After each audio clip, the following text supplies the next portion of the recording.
Descargo de responsabilidad.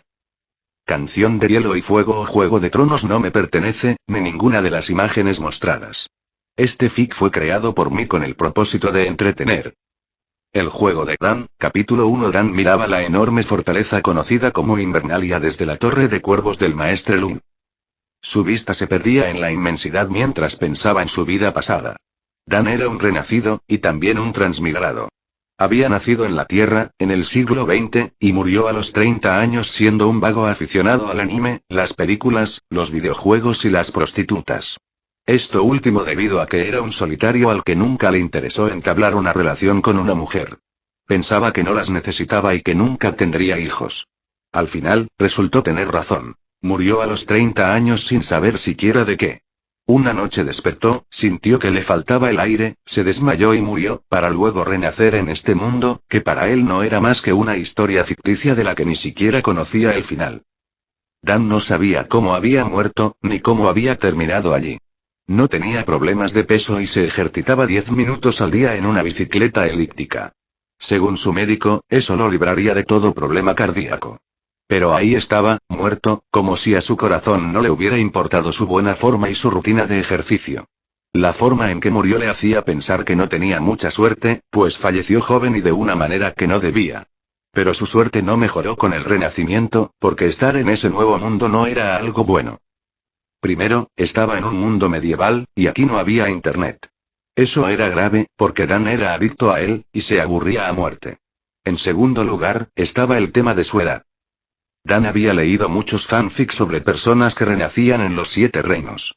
Algunos renacían como grandes señores, los más afortunados incluso con sistemas que les daban poderes o códigos de trampa. Hasta los que renacían como campesinos tenían mejores oportunidades. Pero Dan dudaba que alguno de ellos hubiera tenido tan mala suerte como él. Miró sus pequeñas manos rechonchas y sus cortas piernas, y suspiró con abatimiento. Empezó a tararear la melancólica melodía fúnebre de un anime, intentando calmar su acelerado corazón, agitado al imaginar su futura y atroz muerte. Había renacido hacía 3 años, y justo hoy era su tercer día del nombre. Era un bebé. Un bebé que moriría sin remedio en cuanto Invernalia fuera quemada por el bastardo de Roose Bolton, en su intento de reclamar el norte para él y su padre. Estaban a inicios de junio del año 297, y, según los cálculos de Dan, ese aciago día llegaría en algún momento de septiembre del 299. Solo faltaban poco más de 2 años. Ese era el tiempo que le quedaba de vida, porque en ese mes, Invernalia sería quemada, y todos sus habitantes pasados a cuchillo, luego de ser torturados, quemados, abusados y, según las malas lenguas, incluso despellejados por Ramsay Nieve. Dan estaba atrapado allí, y aunque sabía lo que iba a pasar, no podía huir, porque era un bebé de 3 años. Tenía la misma edad que el hijo menor de Lord Stark, e incluso había nacido el mismo día. Pero él era un huérfano, sin madre ni padre que lo protegieran, y que había nacido en un establo, mientras que Rickon Stark era el hijo de un señor, nacido en un lecho señorial. Dan tarareó más fuerte. A pesar de que ya había muerto una vez, la muerte seguía aterrorizándolo. No quería volver a morir. Se miró a sí mismo.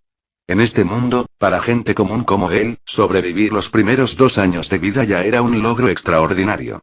Que hubiera sobrevivido 3 era un buen augurio, y significaba según los registros que había leído en la biblioteca de Invernalia que tenía un 50% de posibilidades de llegar, al menos, a los 50 años. Pero ahora moriría en unos 2 años más.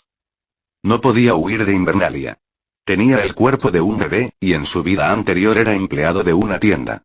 No sabía cómo sobrevivir en un mundo medieval. Hacía mucho que había olvidado sus estudios, y lo poco que recordaba no le servía. Eran cosas que esta gente ya sabía o que les resultaban inútiles. Así que Dan no sacaría ningún beneficio de ello. Entre las cosas que sabía, estaba el método para obtener sal del mar dejando evaporar el agua. Pero eso ya lo sabían aquí. Había salinas en esos y en algunas costas que no eran asediadas por piratas. Además, en el norte hacía demasiado frío para instalar salinas. Otra cosa que intuía era cómo construir una imprenta, pero en este mundo no existía el papel.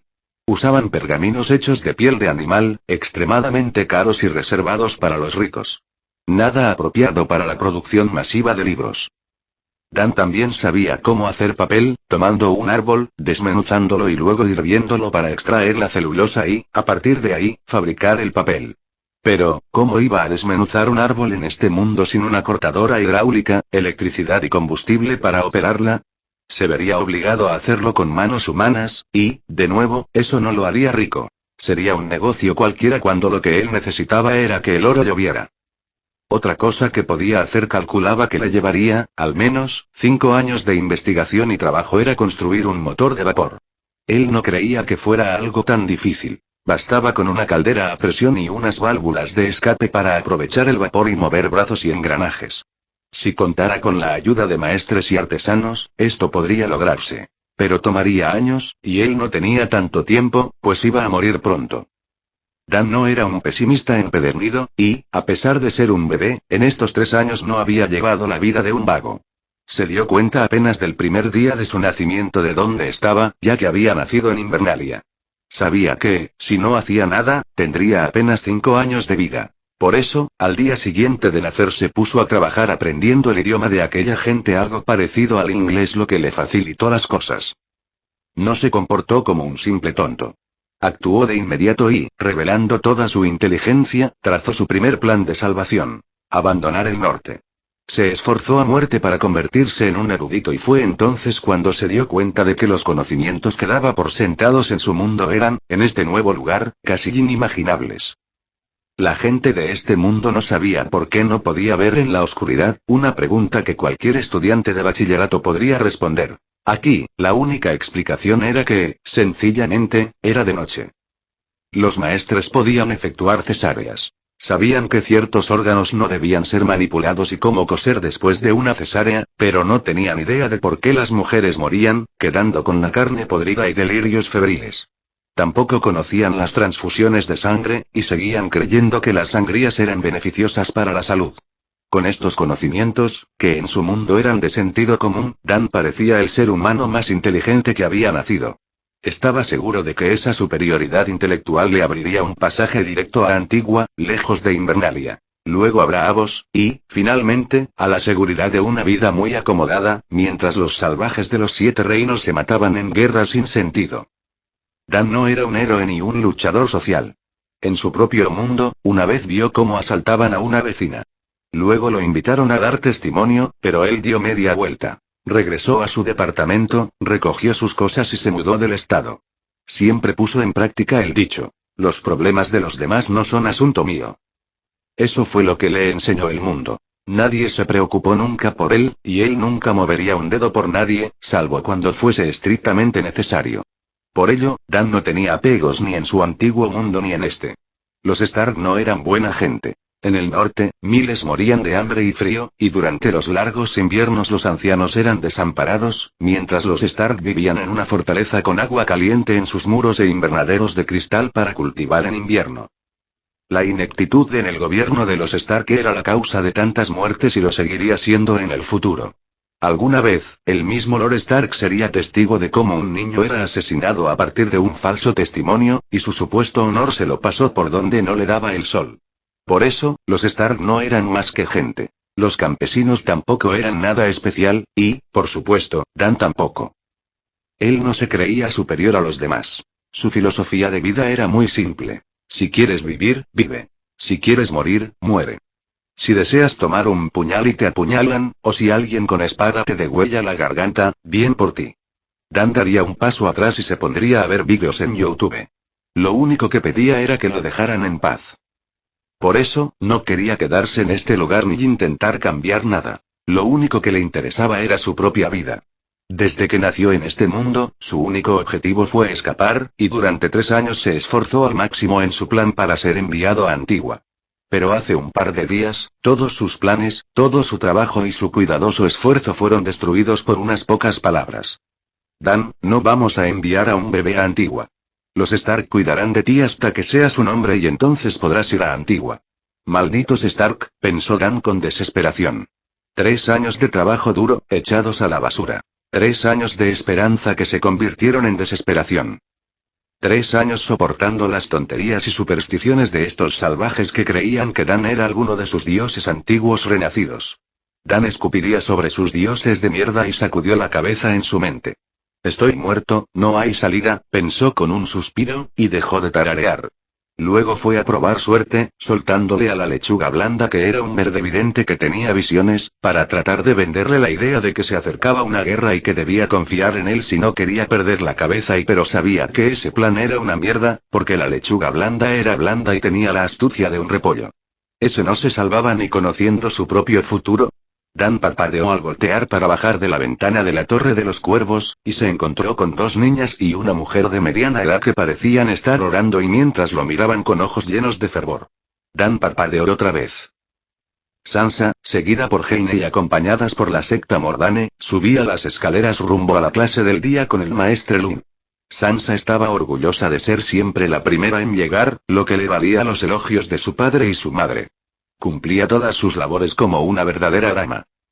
Se detuvo al escuchar un sonido suave, un tarareo. «¡Qué hermoso!», dijo Heine a su lado. «¿Hermoso?», pensó Sansa. A ella le sonaba triste y melancólico pero también era hermoso. «No he escuchado esa canción antes», comentó, mirando a la secta Mordane, que pensó un momento antes de negar con la cabeza. «¿Creen que sea él?», preguntó Sansa. Cuando cosas extrañas pasaban, significaba que él estaba cerca. Avanzó con cautela. No sabía que Dan cantaba, y esa melodía, que nunca había oído, quizás la había compuesto él. Sansa quería preguntarle por la letra. Subió los pocos escalones que la separaban del piso superior y se apresuró a acercarse a la puerta. Vio a Dan, sentado en la ventana de la torre, con sus grandes ojos grises mirando el sol de la mañana. La luz chocaba contra su pequeño cuerpo y creaba rayos espesos que hacían brillar el polvo en el aire. Dan no pareció oírlas llegar. Seguía tarareando su canción. Pero no solo tarareaba. Su cabeza se movía al ritmo de la música, con movimientos rígidos como los de una marioneta de madera y a la vez demasiado suaves, por lo melancólico de la tonada. Sansa siempre había visto a Dan como alguien que le daba miedo. Aunque nunca se enojaba y parecía tranquilo, le producía inquietud. Los sirvientes de Invernalia decían que era un enviado de los dioses antiguos para salvar al norte de algo que nadie sabía. La secta Mordane decía que era un emisario de los 7. Pero Sansa no podía verlo como un salvador. Los salvadores eran héroes que velaban por las personas, y Dan miraba a todos como si fueran el viento golpeando su cara. Mirar sin mirar. Como si la gente frente a él fuera solo aire que pasaba. Pocas cosas llamaban su atención. Sansa podía contar con los dedos de una mano las veces que lo había visto interesarse por algo. Pero ahora, al verlo mover la cabeza como un pequeño muñeco de madera, escuchando ese tarareo triste, melancólico, con los rayos del sol contrastando su figura con la mañana y pensó que quizás sí era una criatura de otro mundo. Dan miró a Sansa Stark, y ella lo miró a él. «Por favor, sigue cantando», dijo la niña pelirroja que parecía un pequeño ángel, con sus ojos azules y su vestido azul impecable. Junto a ella estaba Heine Pogle, otra niña, rubia y no tan bonita. Detrás de ambas, una mujer de mediana edad aunque más anciana que de mediana edad vestía ropas grises como una monja. Era la chaperona y tutora de Sansa Stark. La secta Mordane. Las palabras de Sansa entraron en la mente de Dan como una tormenta. Por un instante, no pudo hablar. Pero también, en ese mismo instante, vio la salvación. ¿Los dioses antiguos existen?, se preguntó. Pero de inmediato sacudió la cabeza. No era el momento de pensar tonterías, era el momento de salvarse. Dan sonrió con serenidad, mientras pensaba que todos los que le habían aconsejado estudiar más eran idiotas. Porque, atrapado por su destino y con la muerte acechando, lo que en verdad lo había salvado eran los animes que había visto. «Lady Sansa, ¿quiere escuchar una verdadera canción?», preguntó Dan, forzando una sonrisa. Sansa y su amiga abrieron mucho los ojos de emoción y luego asintieron. Dan se aclaró la garganta y se apresuró a pensar, porque Sansa estaba allí para sus clases y pronto llegarían los demás niños Stark junto con el maestre Lun. No tenía tiempo, debía ganarse el pan en ese instante, antes de que a Sansa se le pasara la emoción. Pensó en qué clase de canción le gustaría a una niña que soñaba con príncipes y princesas, y supo exactamente cuál sería. Justamente era sobre eso. Cerró los ojos para concentrarse e imaginar la melodía, porque solo tenía una oportunidad y todo debía salir bien. Agradeció al cielo que en su niñez nunca tuvo complejos y adoraba este anime. Los mejores amigos siempre somos tú y yo, y el tono de Dan era agudo y melancólico, con la lentitud de un corazón anhelante. Nunca nada nos separará ni preocupará.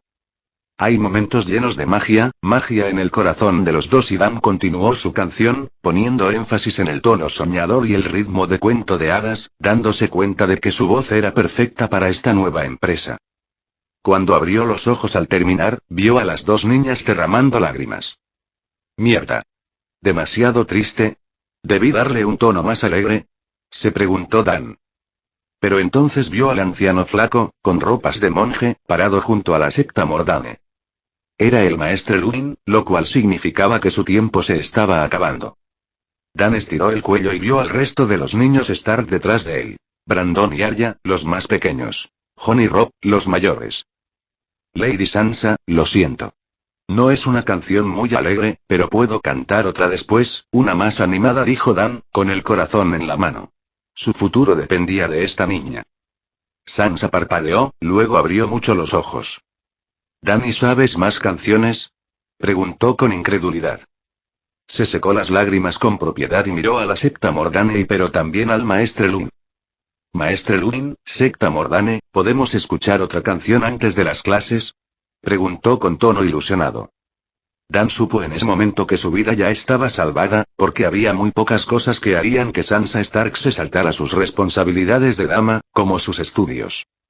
El maestre Luin parpadeó, como saliendo de un estado de aturdimiento, y luego miró a Dan antes de asentir con lentitud. Sansa y Jaime saltaron y aplaudieron. Los demás niños se acercaron, y como Dan ya había cantado el ending de Sailor Moon, decidió cantar el opening, que era más alegre. Agradecía de verdad haber visto ese anime. Recordó que la primera figura femenina de la que se enamoró fue una de sus protagonistas, Sailor Mercury, cuando tenía 10 años. Pero luego fue adolescente, tuvo una primera novia real y le rompió el corazón. Las siguientes tampoco mejoraron mucho su visión, y comprendió que las mujeres reales tenían tantos problemas como cualquier ser humano. Eso lo llevó a rechazar toda relación amorosa. Quería a la mujer perfecta, y no aceptaría menos.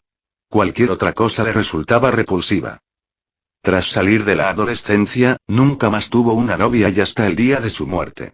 Y en este mundo, no pensaba cambiar de idea.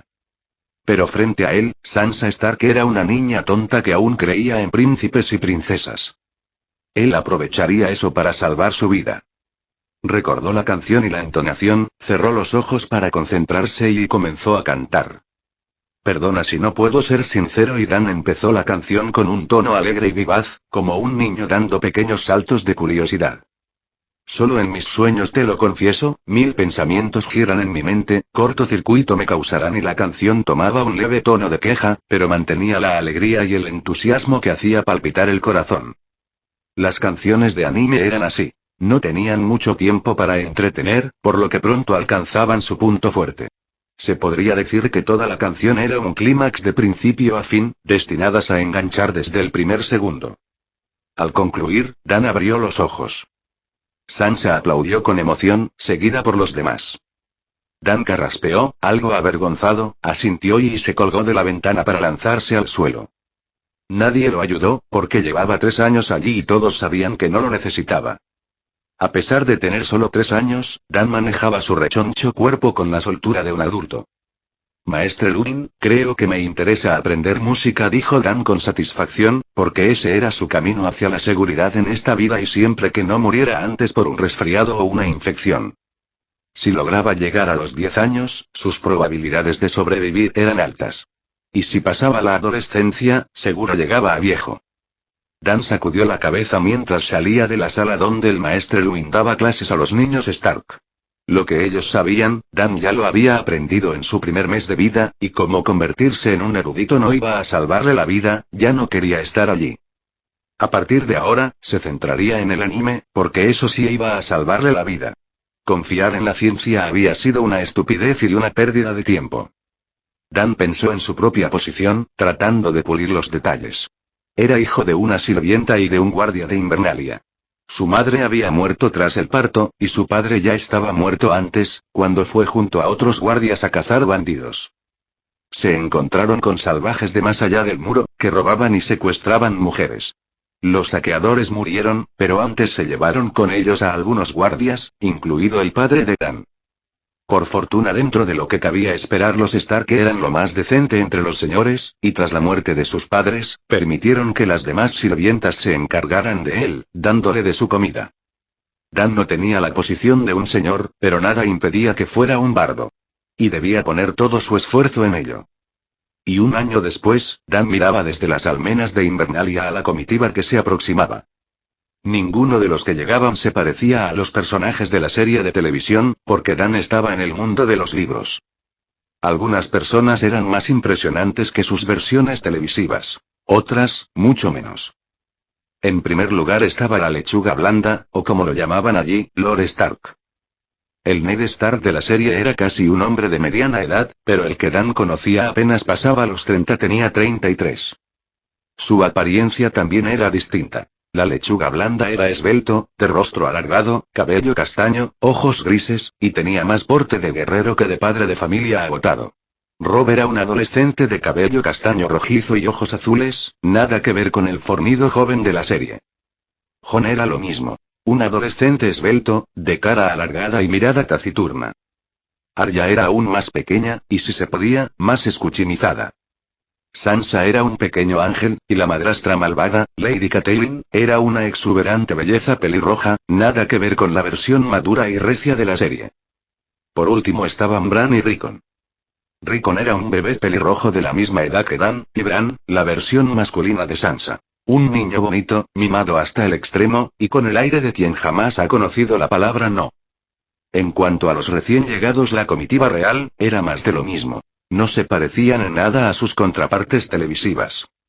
Dan lo confirmó con solo ver al rey. Robert Baratheon, quien lideraba un grupo de unas 300 personas acompañado por su guardia real. Era un hombre gordo, sí, pero de gran altura, y con una barba espesa que ocultaba buena parte de su gordura. La papada debía estar ahí, pero no se veía. A pesar de su volumen, este Robert Baratheon era 10 veces más imponente que el de la serie.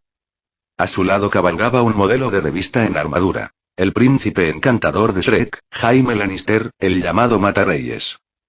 El príncipe Joffrey, que cabalgaba también entre los líderes del grupo, era 1000 veces más atractivo que los hijos de Lord Stark. Una versión joven, rubia y perfecta de su padre Jaime. Dan sonrió. No estaba observando solo. Junto a él había sirvientes, guardias y, entre ellos, Jon Snow, el supuesto bastardo de la lechuga blanda. Jon miraba al príncipe Joffrey, seguramente preguntándose qué se sentiría ser como él. Pero en realidad, Jon lo sabía, yo debía saberlo, porque Joffrey Baratheon era, en esencia, un bastardo. Y en cuanto a ser un príncipe, en los libros que Dan había leído antes de morir, aún no se sabía el origen de Jon, pero se insinuaba que era hijo del príncipe Rhaegar Targaryen y de Lyanna Stark, la hermana de Ned. Además, se sugería que era un hijo legítimo, lo que lo convertía en un príncipe de verdad. Así que, en resumen, Jon era ambas cosas. Dan miró la enorme carroza que escoltaba el rey y su guardia. Estaba completamente cubierta. Las puertas y ventanas tapadas con cortinas, impidiendo ver quién iba dentro. Más atrás de aquella casa arrogante medieval, venían el resto de caballeros, señores menores, sirvientes, vagabundos, ladrones y gente común que seguía al rey en busca de su favor.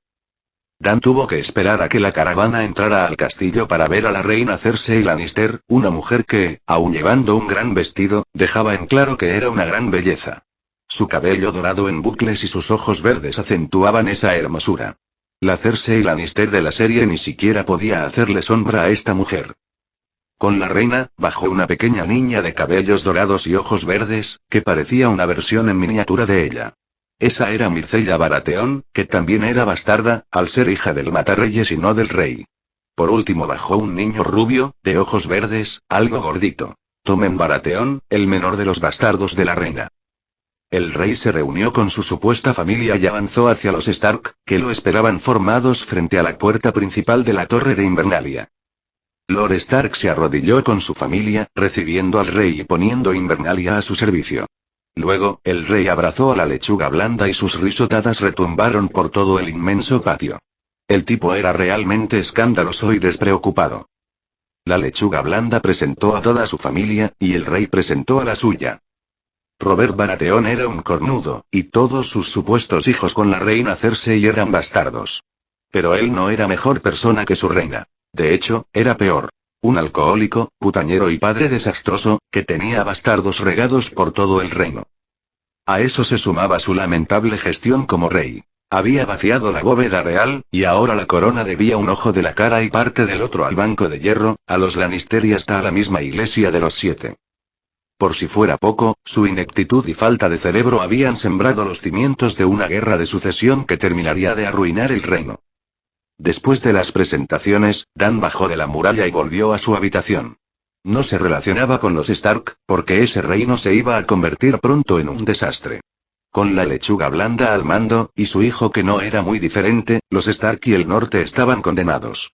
Por suerte, Dan tenía un camino de salida. Ahora era un bardo, y planeaba seguir al rey hasta desembarco del rey, ganar oro y luego migrar a Braavos para convertirse en comerciante y en alguien muy rico. El maestre Luin no estaba de acuerdo con él, porque quería enviarlo a Antigua para formarse como maestre. Pero a Dan no le parecía una vida agradable. Además, en Antigua no recibían bebés, sino adolescentes, y el norte caería mucho antes de que Dan cumpliera con esos requisitos. Por eso, su única opción era huir a Braavos. Dan sacudió la cabeza cuando su mirada pasó sobre Jon antes de irse. No puedo hacer nada por él. Se reprendió Dan. ¿Qué iba a decirle a Jon? Jon, es probable que no seas un bastardo y que los Targaryen sean tus parientes. Por cierto, en caso de que así sea, tu tía fue vendida a los Dothraki y ahora mismo está a punto de engendrar dragones con los que vendrá a arrasar el reino. Ve viendo qué haces con esa información. Dan suspiró y se marchó.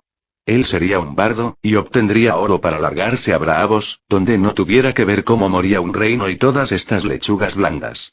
No le gustaba la violencia, a diferencia de estos bárbaros que vivían eternamente en guerra. Maldita puta. La madre que los parió a todos. Chilló Dan, sin poder contenerse, mientras arrojaba el arpa que le había regalado Sansa Stark contra la pared. El instrumento se rompió en pedazos.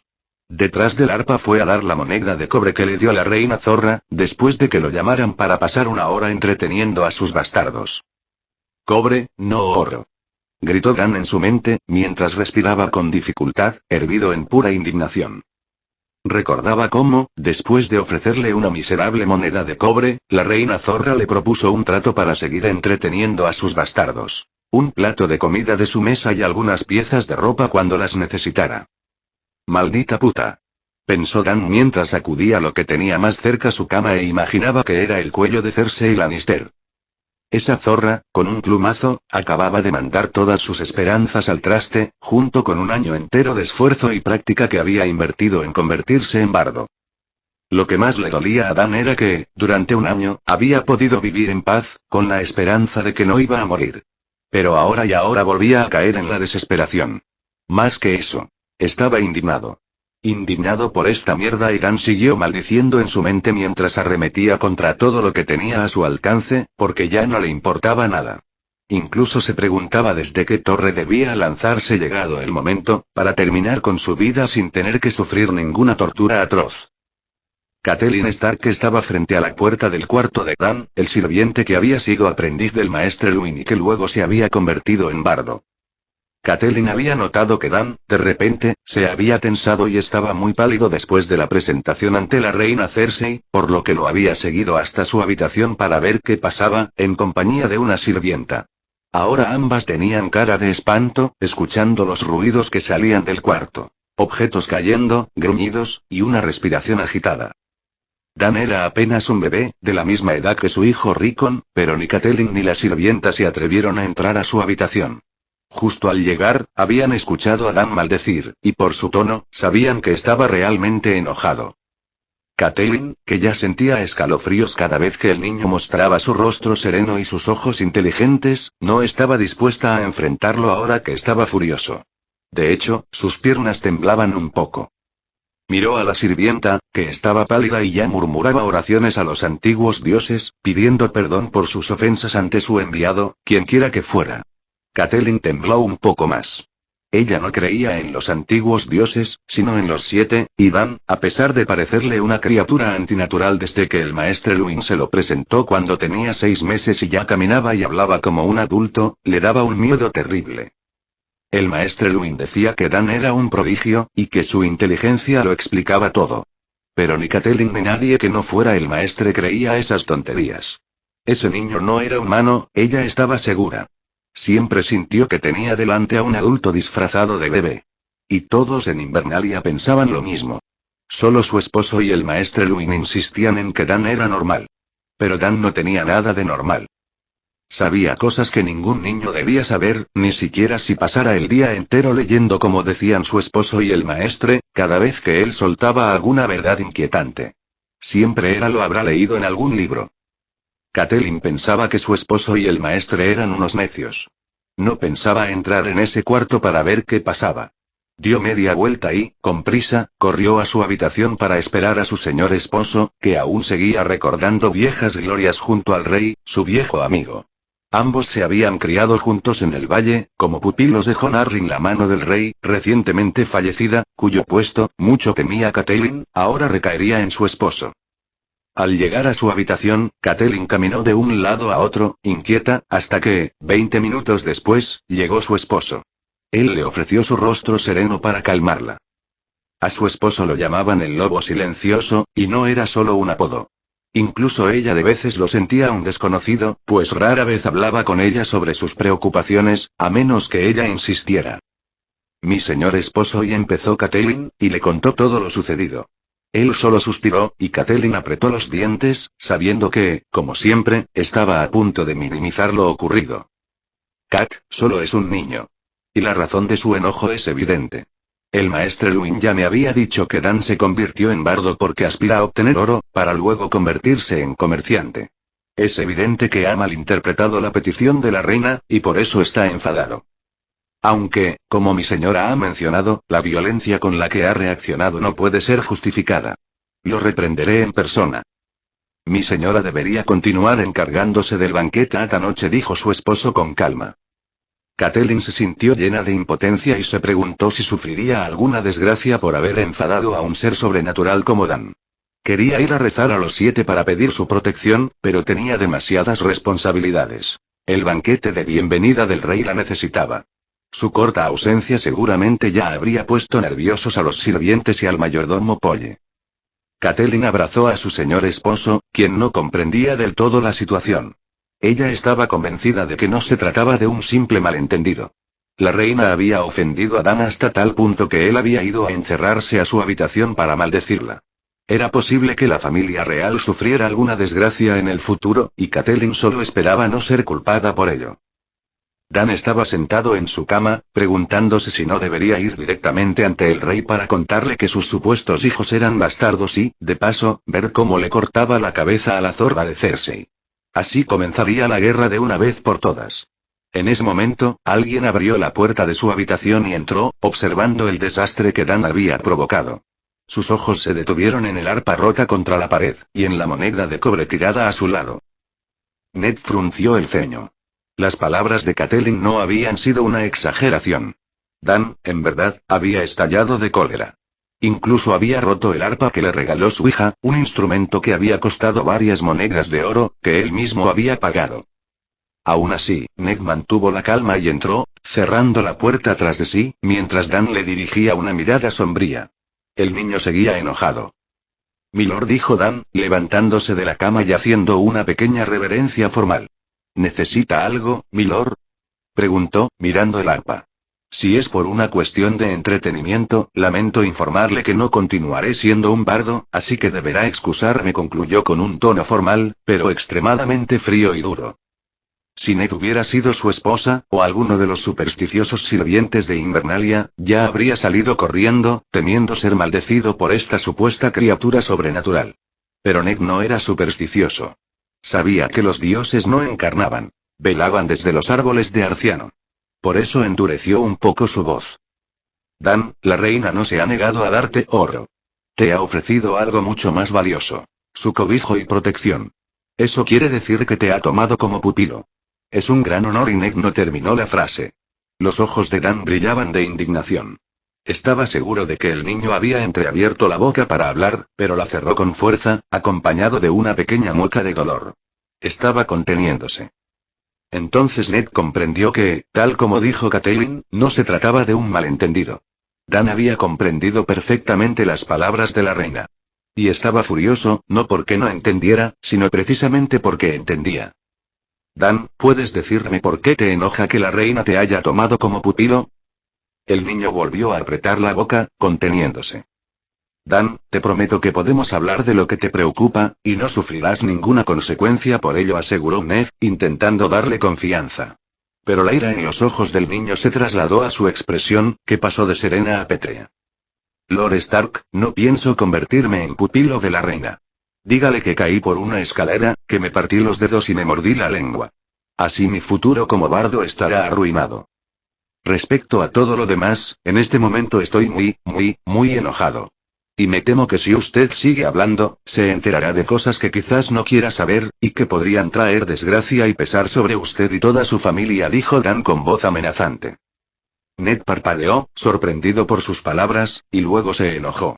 El niño lo estaba amenazando a él y a su familia. Dan. Y Dan negó con la cabeza, suspirando con pesar, y luego se dejó caer nuevamente sobre la cama, luciendo abatido. Lechuga blanda, en verdad eres más tonto que un repollo, dijo con resignación. Ni siquiera has entendido el sentido de mis palabras, ni las has relacionado con la reina, ni con mi negativa a ser su pupilo. Enojarme con alguien tan tonto como tú solo me haría sentir estúpido. Márchate. Seguiré pensando cuál es la torre más alta de Invernalia, para, cuando este lugar sea invadido en la guerra que se aproxima, obtener una muerte rápida. Así evitaré ser ultrajado, torturado o despellejado. Quizá las tres cosas. Con la clase de salvajes que habitan este reino, cualquier cosa podría pasar, concluyó Dan, visiblemente cansado. Ned debía aceptar que no sabía qué decir, ni cómo reaccionar ante esto. La verdad era que, como dijo el niño, no había entendido nada de lo que le explicó, y excepto que le había puesto un apodo e insinuado que había algo turbio con la reina, algo que podía causar una guerra. No, estaba seguro de que causaría una guerra. Y si era así, su enojo por estar atado a ella era comprensible. También lo era que se negara a seguir siendo un bardo, algo que, al parecer, disfrutaba, pues Ned lo había visto reír mientras cantaba para Sansa y sacudió la cabeza, tratando de poner en orden sus pensamientos. Este niño también le había faltado el respeto de forma flagrante. Dan, ¿cómo me has llamado? Preguntó Ned con tono de advertencia. Lechuga blanda. ¿Qué vas a hacer? ¿Mandarme a cortar la lengua? Por supuesto que no. Eres una lechuga blanda y yo soy un niño. Aunque me dejaras sin comer, no sería por más de un día. Y si me pongo a llorar y a pedir perdón, también me dejarías ir. Careces de la crueldad de los salvajes de este lugar, y para mi desgracia, eso es una condena. Porque apenas soy algo más que un bebé, y si salgo al exterior, hasta un perro salvaje sería una gran amenaza para mí. Cualquier campesino harapiento igual, dijo Dan con abatimiento. Este niño tiene una boca muy sucia y parece despreciar a todos los que lo rodean, pensó Ned, incrédulo. Ned suspiró y lo miró con seriedad durante unos segundos, sopesando si debía castigarlo. Al final decidió que sí, pero primero, Dan era su responsabilidad. Su padre había muerto a su servicio, y Ned podía tomarse un momento para aclarar las cosas que el niño había malinterpretado. Dan creía que iba a morir, y por eso ya no le importaba nada. Esa actitud era peligrosa. Antes que nada, pensó que debía darle seguridad. Y la mejor forma de hacerlo era escuchar lo que lo asustaba, aquello que creía saber sobre la reina. Pero antes de eso, Ned se dio media vuelta y salió para ver quién custodiaba la puerta. Algunos sirvientes se amontonaban fuera, preocupados por la posibilidad de que el dios antiguo reencarnado estuviera enojado con ellos, o alguna otra superstición parecida. Jory, vigila que nadie se acerque. Y echa a los sirvientes del pasillo, ordenó Ned. Jory asintió y comenzó a dispersar a los curiosos. Antes, con su esposa, vino una sirvienta, y la noticia del enojo de Dan ya se había esparcido por toda la fortaleza. Ned volvió a la habitación y se sentó junto a Dan. Dan, dime qué sabes de la reina que podría causar una guerra, le pidió. Te prometo no enojarme, agregó. Sus hijos solían soltar la lengua cuando escuchaban eso.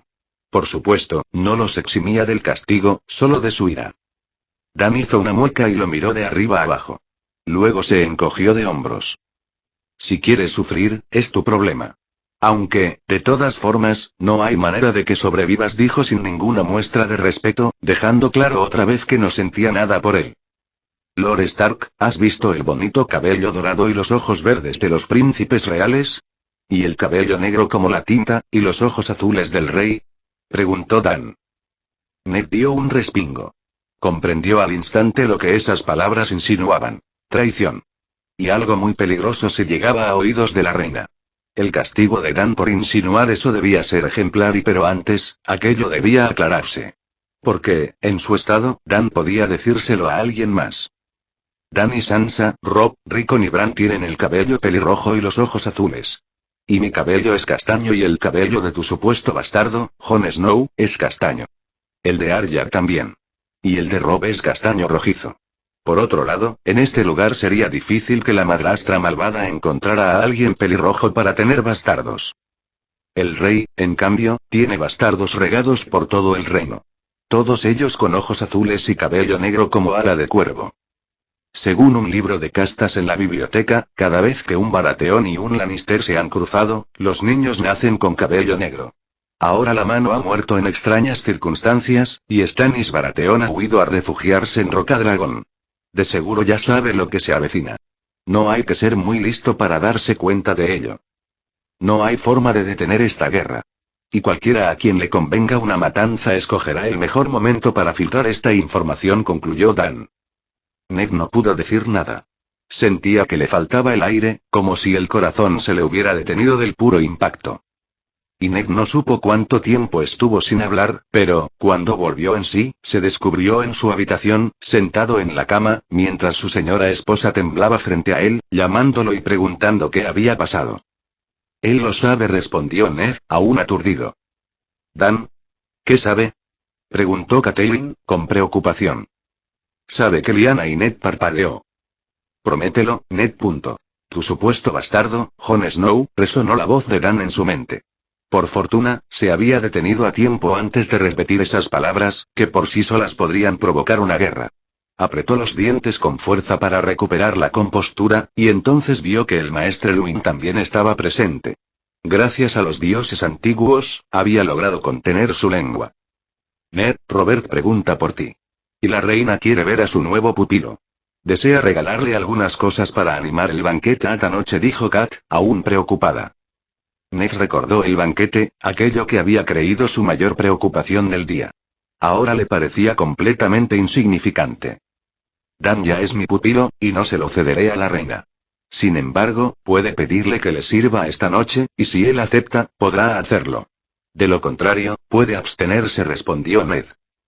Catelyn abrió mucho los ojos, e incluso el maestre Luwin pareció sorprendido. Mi señor, eso podría considerarse una descortesía y enfadar a la reina, advirtió el maestre Luwin. Ned lo miró, como si le hablara de trivialidades. Comparado con lo demás, eso también era insignificante. Maestre Luwin, ¿en nuestra biblioteca hay algún libro sobre las casas nobles donde se enumeren o describan sus descendencias y matrimonios? Preguntó Ned. Catelyn y Luwin lo miraron, desconcertados. Muchos, mi señor.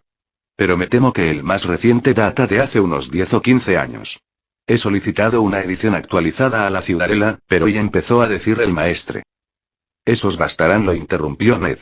Quiero que revise los matrimonios entre los Lannister y los Baratheon, poniendo énfasis en sus características físicas. Color de cabello, color de ojos y también quiero que, discretamente, investigue sobre los bastardos del rey. Averigüe cómo son físicamente. Ojos, cabello, y concluyó. El maestre Luwin se puso pálido y Catelyn abrió los ojos con espanto. Por los 7, Ned. Exclamó ella. Silencio. Reprendió Ned, levantándose de la cama. No habrá mención de esto, ordenó con firmeza. El maestre Luwin y Catelyn asintieron, comprendiendo la gravedad del asunto. Una sola palabra en falso podría encender los fuegos de la guerra. Kat, volvamos a nuestros asuntos, dijo Ned, volviendo a su tono habitual, aunque su rostro seguía sombrío. Este es el final del capítulo. Si les gustó, denle like, compartan y no olviden suscribirse, eso me anima a seguir subiendo vídeos.